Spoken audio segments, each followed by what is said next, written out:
With so much traffic in New Jersey, it's kind of hard waking up with no coffee, but I somehow every day keep waking up every morning with a cafe au lait. May you put a little sugar in my cappuccino and mix it with the foam through so I can drink while I get ready till I'm about to leave home. Got my cousin in the living room with the PlayStation on, and he's been playing since 4 in the morning. So what we gonna do? Drink a ton of coffee, and my coworkers will too, driving down Jersey, eyes wide open, sipping on coffee and milk. Don't spill with my grind on my coffee and my coffee on my grind. So obviously this show this week is about coffee. And our first guest that we're going to talk to today has started a coffee importing business. Her name is Angela Hernani. She is here with us now. Hi, Angela. Hello. Hi, guys. Hi, everybody. How you doing today? Pretty well. So it was a great day. This weather is absolutely insane. It's like you're getting a beautiful spring summer day, and then for 3 days thereafter, it's rain, cold. It's like living in Washington. Yeah. It really is, actually. I do have a quick question for you, and this is you're probably going to think I'm stupid, but is the name of your coffee Como se llama or Como se llama? Because the mascot on the packaging is a llama. So I wasn't really sure. Right. So it's como se llama, but you can say it honestly. I mean, we say it because we speak Spanish. So it's como se llama. But a lot of our friends, they say como se llama, which is pretty much kind of like makes sense. My brother actually came up with the name. I wasn't sure if it was like a play on words or something like that. With it is actually llama, but even though normally it's como se llama, because I know como se llama is what's your name in Spanish, correct? Right. And then at the same time, llama is one of the national animals in Peru. Oh, very cool. So it's a cute looking llama. Did you draw that? Yes. So we did. So how can I explain? When I joined this small LLC that we created, they already had like a little logo, but it was very dull. And I just decided to edit the logo and add more colors and make it look a little more fun and add actually the colors of the Peruvian prints. If you can see like on the llama right on top, there's like a little mat on top of it. And it has like the Inca pattern, the Peruvian pattern. So I wanted to like make it look more fun. Yeah, I love the packaging. The packaging's great. So do you do all of that in advance, or is the pack like does it come already packaged to you? So what's the process of getting everything imported from Peru here? Right. So we do it all. I mean, by the time that we import the coffee here to the US, it's already packed. The labels are already in the bag. So we just receive it basically ready to sell. But when it comes from the Peruvian side, it's our own land. So we grow it, we pack it, we roast it, and we ship it. Oh, very cool. Did you actually like go there physically and pick out the land yourself, or like did your partners do that, or how did that work? So how we started is my mom is the one that travels to Peru a lot. Okay. And my family, they have about, I want to say more than 10 acres of land in Peru, but it's in high altitude. And whenever my mom used to go to Peru, she would come back and she would bring some coffee for our own personal consumption, just for us. So whenever we used to have visitors, we would offer the coffee that we brought from Peru because we were so proud. No, not just your typical Folgers coffee, I want to say, or anything like that. We wanted to give them something from our country. And we started receiving very good feedback. Like, oh, this coffee is really good. Where did you get it? Little do they know it's our own coffee that we grow and roast. And that's how that small company of Como se llama, that's how it all started. Oh, very nice.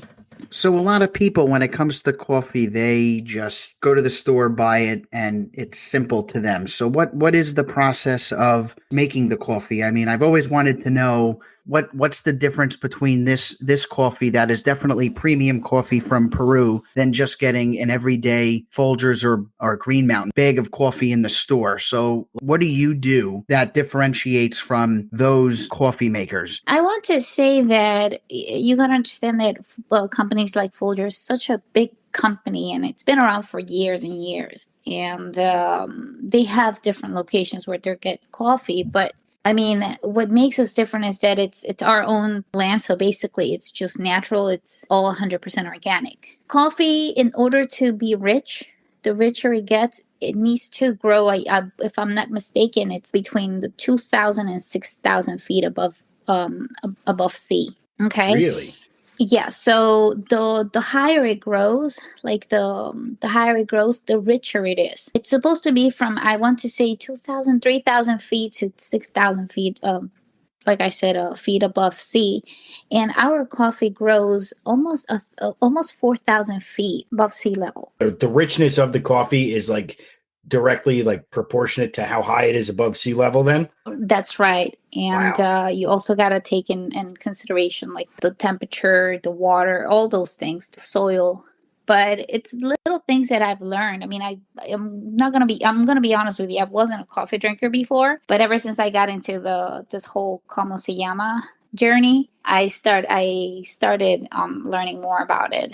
And it's cool that, like I said, the richer it is because it's growing in higher altitudes. And that's how you're able to get more quality coffee, because you're not mass producing it like those. We're not mass producing. And for example, Starbucks, of course, it's basically the name that it's selling, because at the end of the day, their coffee, it's still coffee that is already burned. So they cover the flavor basically with all these sugars and fats and loaded with so much calorie. But again, you're just paying for the name. It's really not the quality of the coffee. And knowing me, I love quality food. I'll do anything anything for quality food. So I want people to enjoy quality stuff just the way I like it. So Starbucks is an interesting company to bring up. So they are obviously not around every corner like they used to be. I think they closed down quite a few locations when they were on every corner, but they are getting a lot of money for cups of coffee now. So, I mean, it's $4 or $5 a day for a large coffee. So my question is, they bring coffee in from all other countries, or at least they claim that they do. So when they're getting something from Colombia, Peru, Guatemala, and selling it, are they producing it the same way that you are with the different types of sea levels, or is it just mass production like Folgers and it's just really not quality coffee?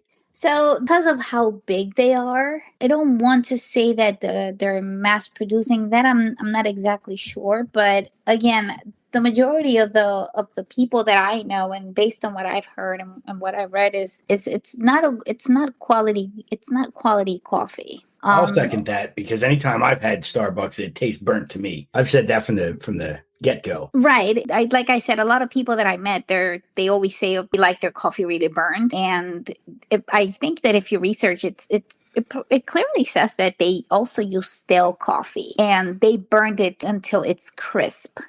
And that's basically what it is. And I mean, I'm not a Starbucks person to begin with. I think it's just too much. I think it's expensive for just a cup of coffee. And I'm not into frap, whatever you call that, frappes or fraps or anything like that. So I think if I drink something, like I said, I love quality. That's what I like. Now, is your goal with this company to have people brew it at home, and you're just trying to get your bag of coffee in the home, or are you trying to eventually expand to go to smaller mom and pop shops so that they're brewing your coffee and selling your bag of coffee at their locations? So that is the goal. Like I said, I mean, we started this company not knowing exactly where it would take us. It was something from one day to another. We just thought about it. I mean, people like what we have at home. Why don't we just bring it here and start selling it and reach other people's homes with our coffee? And that's how it all started. I mean, it started last year. Actually, we only brought 6 boxes of coffee. Okay, 6 boxes, which has probably like around 30 bags of coffee in each box, and they were all gone. But then again, because of COVID and not enough manpower, it really delayed us until earlier this year that we were able to bring about 800 pounds of coffee to sell. So the goal is to at some point to reach every like mini coffee shops and make them taste our coffee. I mean, I personally, not because I sell it, but I personally think it's good. Now, are a lot of the smaller shops in the area that you're in? So I think you're in North Bergen, so I know you've probably been to a couple of the local coffee shops there. are they buying their coffee from someone that's in the same model that you have, or are they ordering their coffee from Cisco and calling themselves a small coffee shop? And maybe not even North Bergen, but surrounding areas. Are they working with someone in the same capacity of what you're doing, where you're importing your coffee in, or are they just finding a wholesaler and they're just slapping their white label on a regular coffee place? Yeah, like the same place, like a gas station or something where you get their coffee, like a big distributor. I can't answer that question, to be honest. I mean, they might get it from a distributor and sell it with their name, but I'm not exactly sure what their process is. That That's fair. I wouldn't want to answer that because I'm not sure what their process is. I mean, on our end, we wanted to be original and we wanted to sell something that, it's a small family-based company. Sure. Now, I have a question, kind of like a general question about coffee as a whole, because like I'm, as somebody who drinks coffee, not even just every day, but multiple times a day, I'm actually fairly uneducated when it comes to like how coffee comes from a plant like into my cup. Can you like kind of elaborate on the process of how it goes from like a plant in the ground to my dumbass to drink all the time?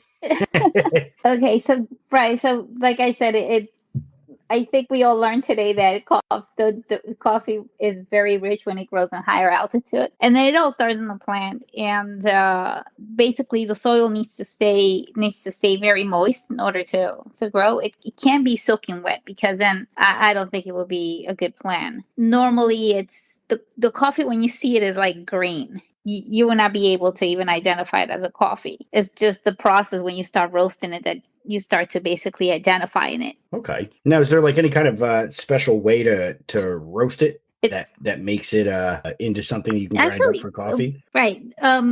Before I go there, the actual coffee, if you look at it, if you look at pictures and stuff, you'll see that it's red. It looks like little cranberries. And then that's what you start picking. And then after that, it's just a process. Go from that. Then you'll see the little green bean.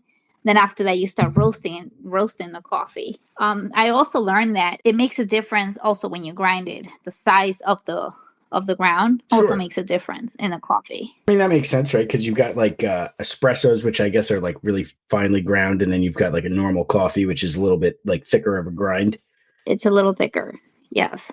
So it's basically up to where, because now we have, for example, we have light roast, we have medium roast, and then we also have dark roast. Okay. And that the difference is like how the roasting process itself? Correct. It's based on the process. I mean, when you want dark roast coffee, it stays in the machine for a longer period of time, and the temperature has to be higher in order to get dark roast coffee. Okay. And but then also, once the darker you roast it, the bean starts to lose its moisture. So it is kind of a balancing act then, where you can only roast it for so long before it gets like you were saying before, like crispy, and then it's correct. Okay. I see that you have different options of purchasing. You could either buy a bag that's already ground, or you can buy a bag that is of the whole bean. What's the difference from getting coffee that's ground than purchasing a bag that's whole bean? I know a lot of people that like to grind their own coffee because they use their French press and they have their own little grinder. To be honest, we brought it because we had a lot of people that were calling me and asking me, because when I gave out samples at first, I only had grind. I only had coffee ground. And I kept receiving a lot of phone calls to ask me if I had the beans instead, because they like roasting their own coffee. But it's a lot of people choose to grind their own coffee. I like buying in bulk. When I make a purchase, I'd like to buy 2-pound bags, and I have a cup of coffee a day. Does the life of the quality go in time with coffee, or is the quality going to last? It will. It all depends on how you store your coffee. So what's the recommended way to store it then? It has to be like in a dry area. That's where we keep our coffee. It can be humid. It can't be really cold. It has to be like room temperature area, a little bit dry. You're doing something good when basically, coffee is very well known because of Colombia produces very good coffee. But you're doing something good when Colombians switch to your coffee. And that's what we have a lot of people from Turkey that love coffee that have switched to our coffee. a lot of people from Colombia as well that have switched to our coffee. So that's when we know we're doing something good. I mean, that's awesome. Very nice. Yeah, that's great. So the demand's just going to increase. So, I mean, you have a higher demand. Are you going to be able to produce more if the demand is super high? Like, are you going to be able to take it to the next level if the demand calls for it? We should be able to. That's what we're trying to prepare. I mean, we started small, and the goal is for us to grow. So we also have to grow the land. So it's just a matter of time, but we're glad that it's going in the direction that we're heading to, and we want it to. That's very cool. Now, how long does it take, like from the time you plant the seed to the time the coffee is like ready to harvest? It takes about a year. Oh, wow. Yep. Okay. It takes about a year, and then after that, the whole process starts. You got to wash it, you got to dry it, and you have to pick it. And after that is ready for the next process. But it takes like about a year. Okay. And is there like a certain time of year you have to do it? Or is it, is the weather kind of consistent enough there where you can sort of you can have different batches at like different times? Yeah. So in Peru, it's every June, during June. So I know that right now it's growing. So the next batch that we're getting it by June. Very cool. Now we gotta ask you like the most important question here, which is probably the one that's on everybody's mind. How do you take your coffee? How do I take my coffee? It has to be dark, no sugar. No sugar, just no milk? Dark. And then when I'm in a good mood, it has to be a latte with oat milk. That's all I can say. Okay, oat milk. That is a very interesting choice. I too am a fan of oat milk, so I support this. Okay, then you and I can be best friends. Yeah, there we go. I like it. My taste in coffee changed over the years. I went from light and sweet to black to no sugar, just a little bit of milk, and now I'm on black coffee again. Nothing. Yeah, I think that I've gotten used to it for a couple of years already. I mean, if I drink coffee, it has to be dark. That's it. It has to be black coffee, but no sugar at all. And that's why quality is important, because you can't have black coffee without good quality coffee. I don't know anyone who can drink a cup of black Folgers coffee. It takes a certain type of person. Yeah. So June's going to be here before you know it. How much are you now expecting to get? I'm probably expecting like about another, if it's 400 kilos, should be like 1,000 pounds. I do have a question about that, just out of curiosity, because I've never shipped anything like internationally before. Is it like literally shipped, or does it come like, is it like via airplane? Like how does it actually work? Oh yes, it's by ship. Okay. So it comes by ship, and then we have to it's a process, but it doesn't take long to get here. And we have to separate a few bags because customs they would like to find out what's inside, and they will just poke the bags. So we have to have a couple of them that are for sample. Ah. Oh, so customs always gets a free bag or two? I hope they do, because if not, they're just poking it for no reason and we have to throw it away. Do you have a maximum that you're allowed to ship at one time, or is 1,000 like the limit? Like if you go more than 1,000 pounds, does it put you on like a different type of importing list and it changes the whole model? Or is 1,000 really all you can produce at this stage? Well, right now we're shooting for 1,000. I mean, we now produce like about 700. That's what we brought here, about 700 to 800 pounds. So I don't think that we haven't been told about any limits as far as what our broker has told us. But it doesn't really take much space in the container. So we still consider it a very tiny company for the amount of coffee that we ship here. And again, you're shipping coffee that's already bagged, logo, stickers, everything on there, all set and ready for sale. Like you're not doing any of the packaging here. It's all done, and you're getting the final shipped product here. So they're available right off the bat. And then once they're ordered, you're doing the shipping direct from your home office in a sense, rather than at a store. Or do you have a storefront yet, or is that something that you're going to possibly do in the future? Like, are you going to have your own small coffee shop? Possibly in the future. I think my vision is I may want to have a small coffee shop, but I would like to start maybe potentially in Peru. Okay. That's my There you idea, go. just bringing the style that we have here. If you go to like different coffee shops, you see I pay attention to all the details. And small coffee shops like that, it's where I think it's my happy place, and I would like to bring that to Peru. But here, I mean, right now here we're just focusing on importing the coffee and sell it. Potentially one day that could be also the idea of finding a very good location, like a small spot, and offer coffee along with other goods that go very well with coffee. Now, I also notice you have regular coffee beans. Now, is an espresso bean treated differently than a regular coffee bean? Or is the coffee that you're selling can also be used as like a cup of espresso? See, that is a very good question. Because we do have espresso, but I know that the espresso roasted is very different. It's a lot stronger. So now let me ask you this, just to touch on something you mentioned before. When it comes to, you mentioned having coffee shops in Peru, is that a thing the way it is here in the United States, where there are a lot of coffee shops, or is that something is that a market that's like kind of untapped in Peru right now? It's kind of like a market that is untapped, especially if we bring the way that they run a coffee shops in here.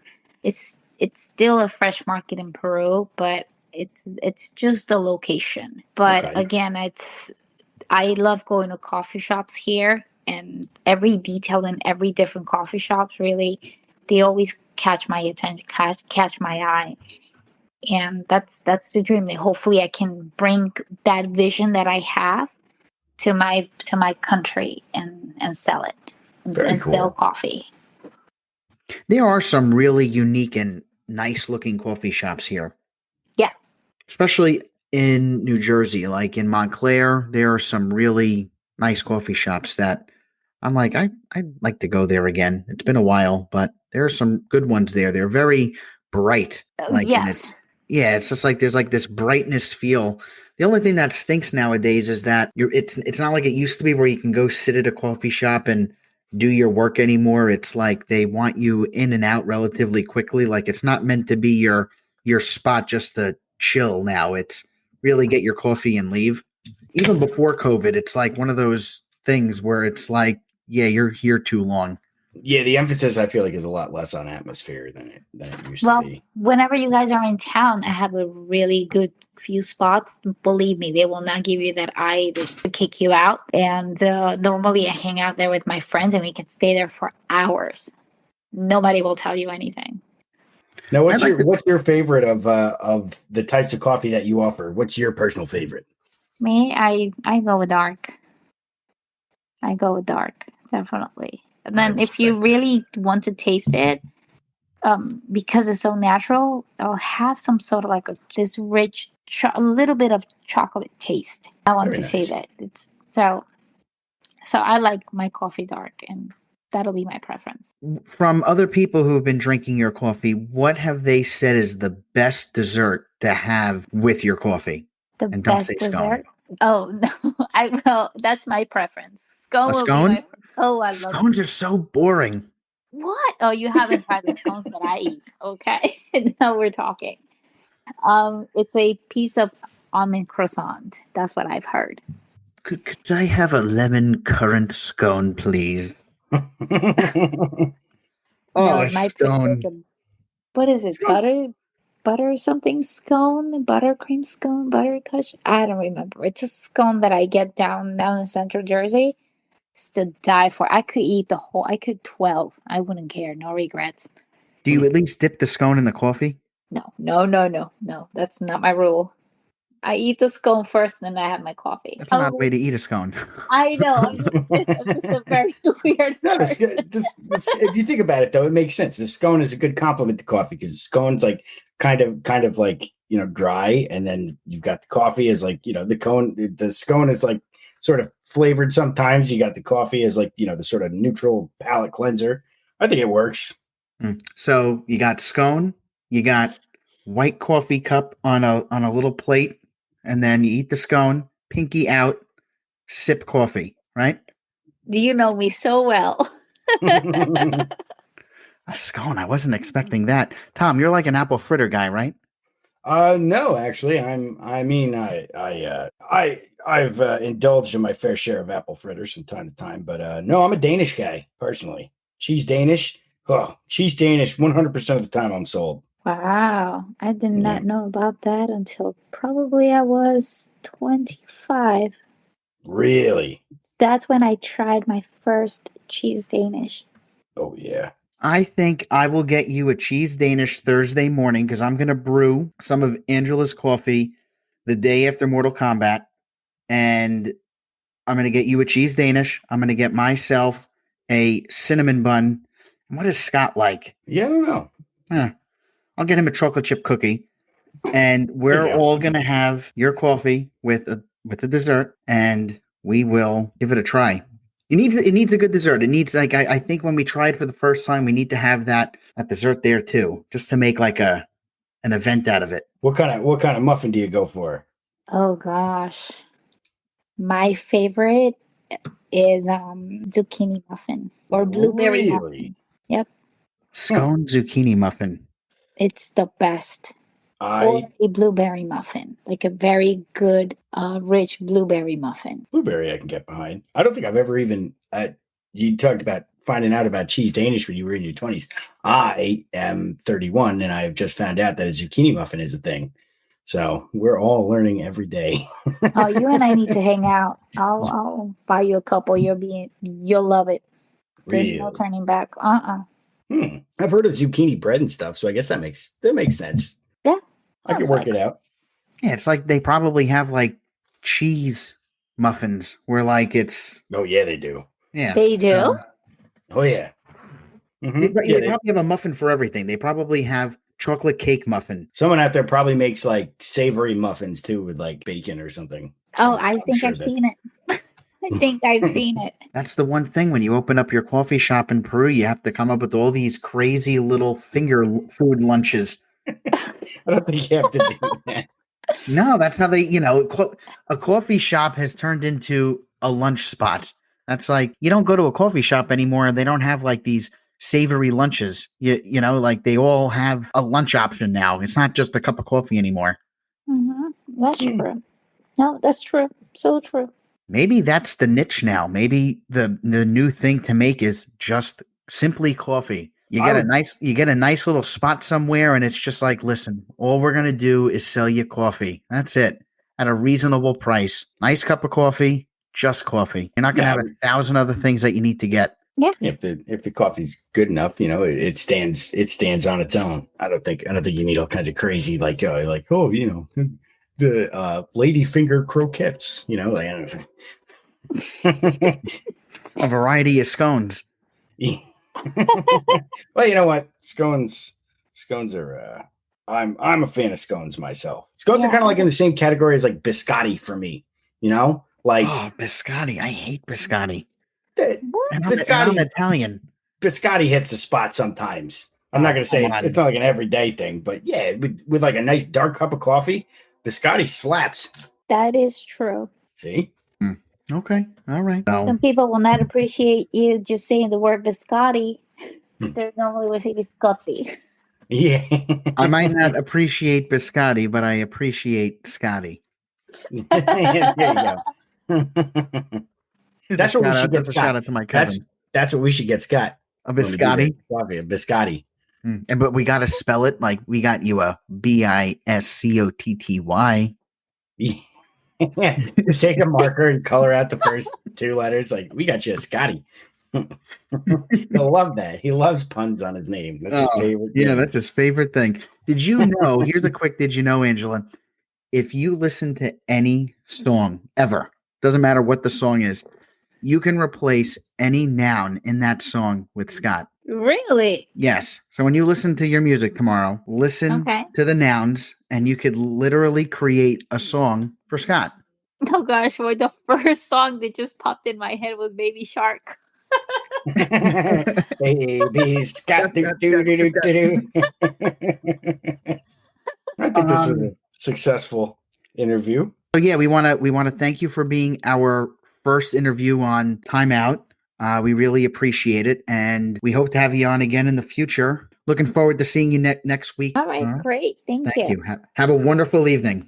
You too, guys. Bye, Chris. Bye, Tommy. Bye. So time out for a second here. Now that Angela's gone and it is you and I want to say that if you're ever gonna do a rap like that again, you might want to have like some sort of, maybe not the instrumental, but like a royalty-free instrumental.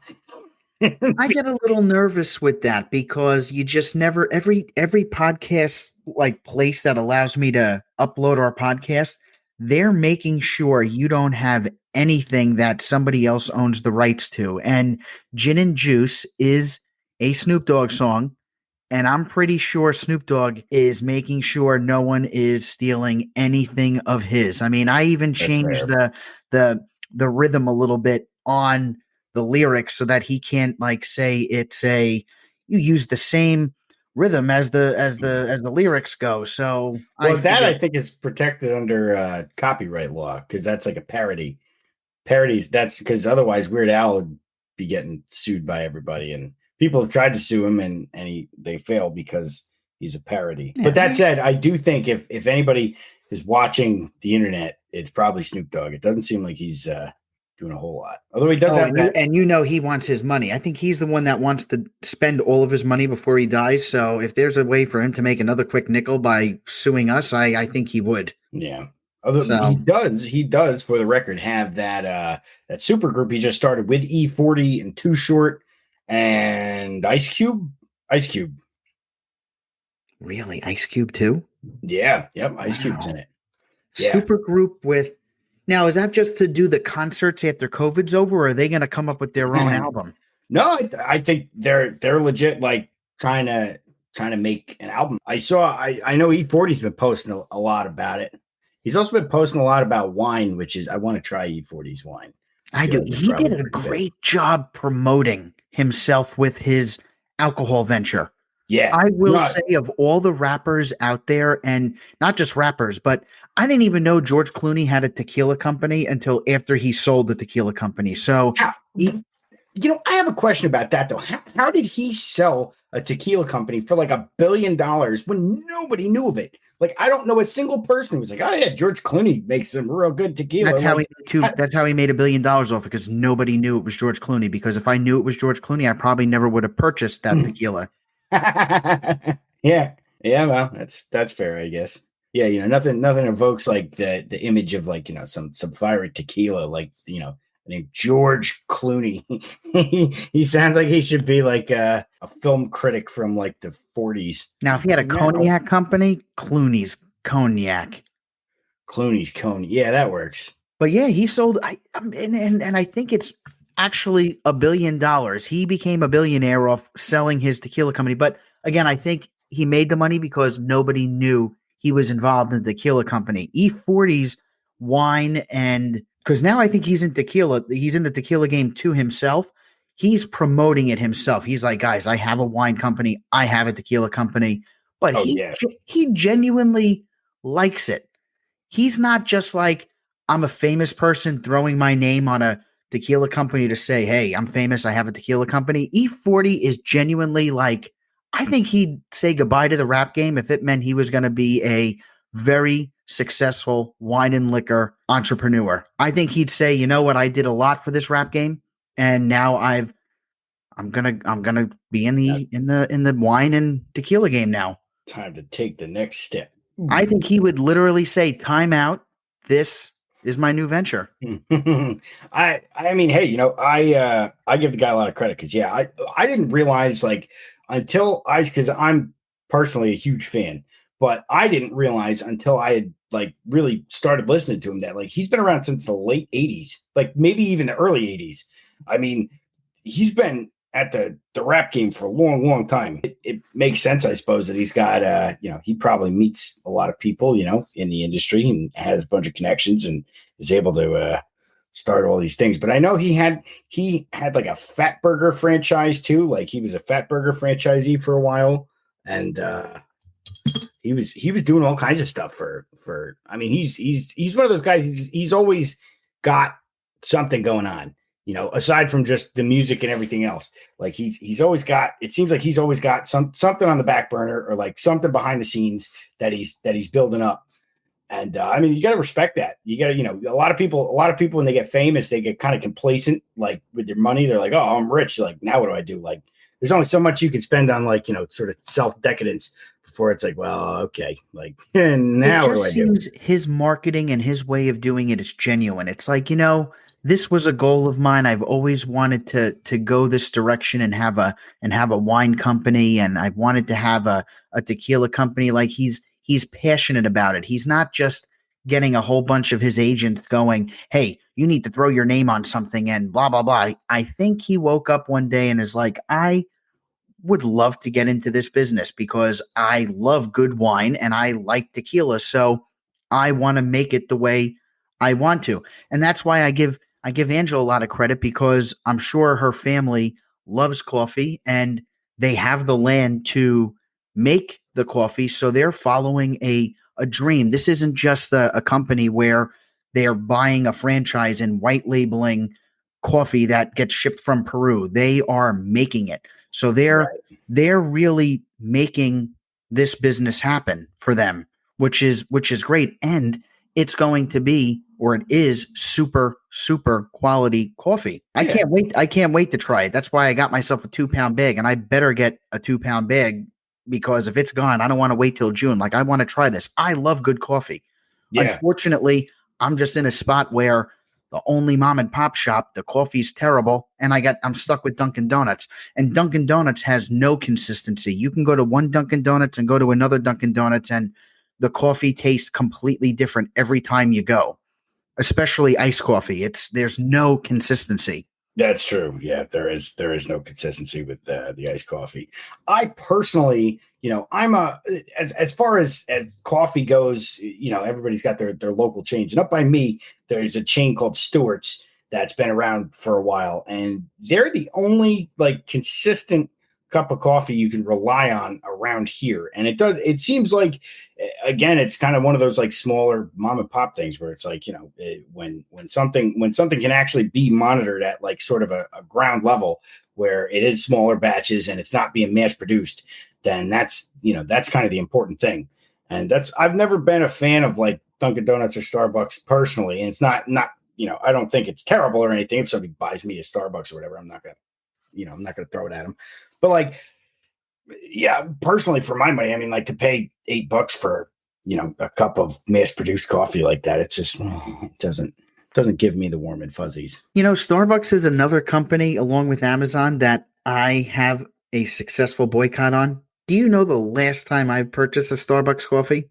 When was that? I think when we were working together in Fort Lee. It's been that long. Yeah. Oh, wow.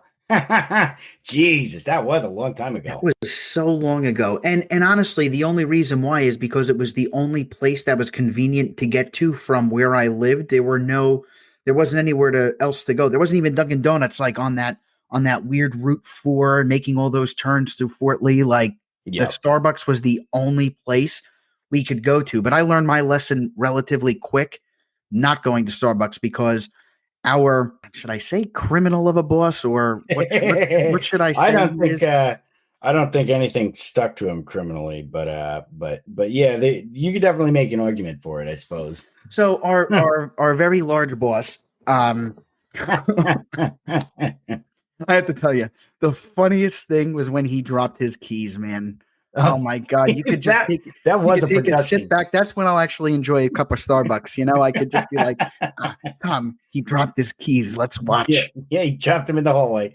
Okay, all right, everybody, stand back. That was fun. Yeah. So the most annoying thing about going to Starbucks was when you go to Starbucks, you had to get the whole office coffee. Yeah. You couldn't just get yourself one, no. And that's why I hope. Can you get one for me? Can you get one for me? Can you do a coffee run?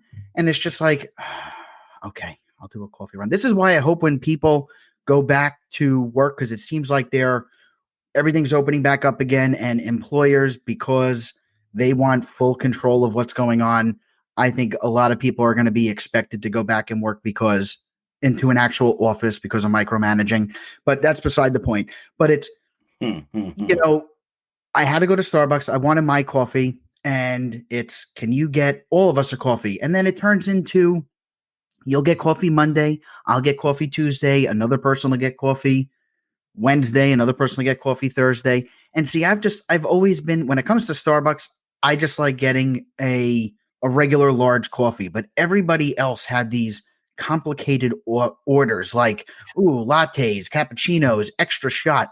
And again, double shot of espresso. Like, cool. That's only $6.79. Yeah, and our physically fit, uncriminal boss wanted a very large, the largest kind of latte with extra shots, extra syrup, and it ended up being like a $7 coffee. Even way back when, like I'm sure that freaking thing is $10 now. Oh yeah. So here I am getting the $3 large coffee, his $10 coffee, and then two other like $4 or $5 or $6. Starbucks expensive. It's not worth it. $6 coffees. And so my, $25, that's fine. It is what it is. And then finally, when it's not my turn to buy the coffee, I'm getting a $3 coffee. So like I do the math and like I lose buying everybody coffee. So like, why don't I get the $7 or $10 drink? Because at least then I know during the week, I'm also going to get that $10 drink. So I'm at a loss. And as everyone starts going back to work again, there's going to be people on coffee duties. So that's why I say probably the smartest thing to do when you go back to work is buy your own coffee machine, or don't even get a Keurig, because those Keurigs, as convenient as they are, you can't get local coffee with Keurigs unless, Tom, are you able to put grounds in a Keurig? You can get on what I did. Don't say Amazon, because I'll kill you. You can get on the internet. There are pods that they make that are they're just like kind of mesh on the sides, and they're the same shape as like a K cup, but you could put the grinds in them and put them in the Keurig, and it goes through the same as a normal K cup.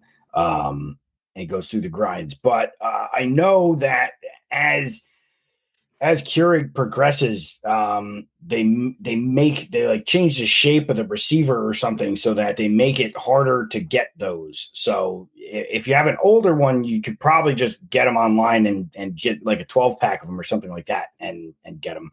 But as it progresses and you get newer ones, then that might be harder to do. Because I know there was one that my parents had that was kind of newer, and I happened to have one of those pods at one time, and it didn't work. It wouldn't, the Keurig wouldn't recognize it when I shut it. So it's hit or miss with that. When it works fine. Like makes a cup of coffee just the same as if it came out of a K cup. But if it doesn't work, then you're stuck with them. And what I do think people should do is go on the internet, find that pod if they're going to use a Keurig machine, and they should buy local coffee, like coffee grounds, so they can make their coffee at work. And again, you're going to say, well, what about the small coffee shops? If you make your own coffee, people aren't going in there and people aren't buying their coffee.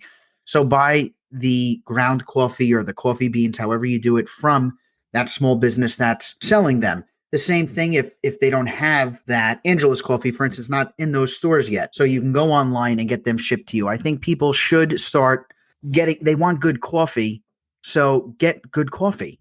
And get it direct from the vendors. And people will save a lot, they will save money. And we're at a point where why are we spending $6 on cups of coffee? It is a little ridiculous, especially where majority of the workers are not making a boatload of money. And then you feel obligated, if you spend only $4, you're going to now give $1 tip, because if you don't leave that $1 tip and you go there every day, they're talking behind your back like, that schmuck never leaves $1.